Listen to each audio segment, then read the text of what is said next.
We're here today at the opening exhibition for our Feminist Futures, which was the Design Futures unit that the students on the Masters in Service Design have just finished. This year we decided to approach futures from a feminist perspective. We looked at what are those realms in which women are underserved, underfunded and underrepresented. We decided to work within health, within the realm of work and within the realm of spaces.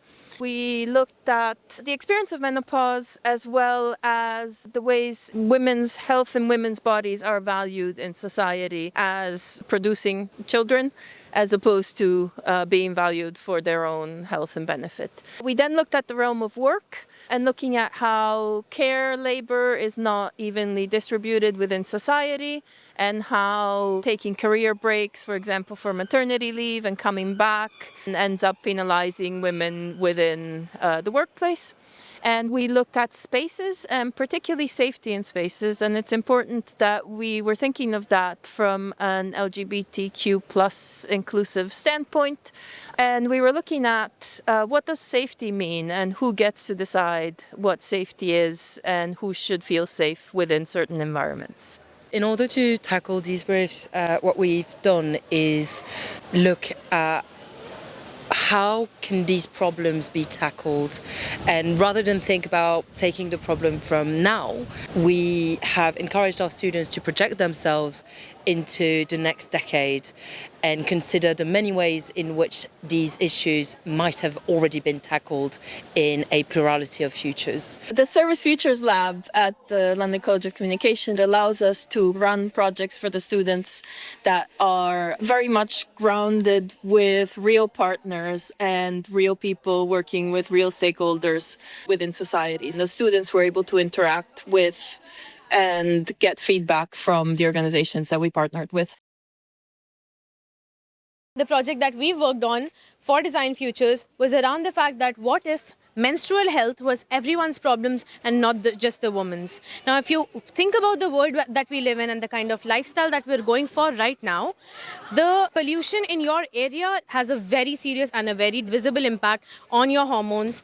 We as a team are working on the women's health specifically under the topic of menopause, using the backdrop of a Mother's Day in 2038 to create this kind of attention in two systems that track hormones, one using the NHS and the other using Apple. What if menopause was treated with the same intention, involvement and information as we do for fertility? What if the economy operated on care instead of capital? So our group's focus was to surface the invisible labor that actually a lot of caregivers shoulder, and that is specific to women. So we were thinking about all of the women who take care of elderly relatives at home. We were thinking about the women who care for their children and how that also creates imbalance in work. We started with exploring how women can return to work after caregiving responsibilities, and then we slowly realized that the hiring system is broken, and that's how our what if question started developing. What if human quality were valued more in an AI-driven world in 2036? We are designing for spaces. Our what if question was, what if bus shelters could be more safe and friendly? We try to explore what safety means to people, specifically women who are the ones who are most marginalized when it comes to experiencing the way that they navigate the city. Our what if question started with, what if social participation became a condition for shared urban life? Any design practices can generate exclusion. So we have to take into account when we do any design practices. And also we find that the speculative design is a really good way to identify what sort of exclusion can be shaped by our design practice. All of those projects that are here, they don't necessarily all exist at the same time and in the same space. What matters most is that they are materialized. Once someone gets to interact with an object, and we refer to those as diegetic prototypes, once someone gets to hold an object from a future, they no longer have to make an effort of trying to visualize what these futures might look like because it is now in their hands.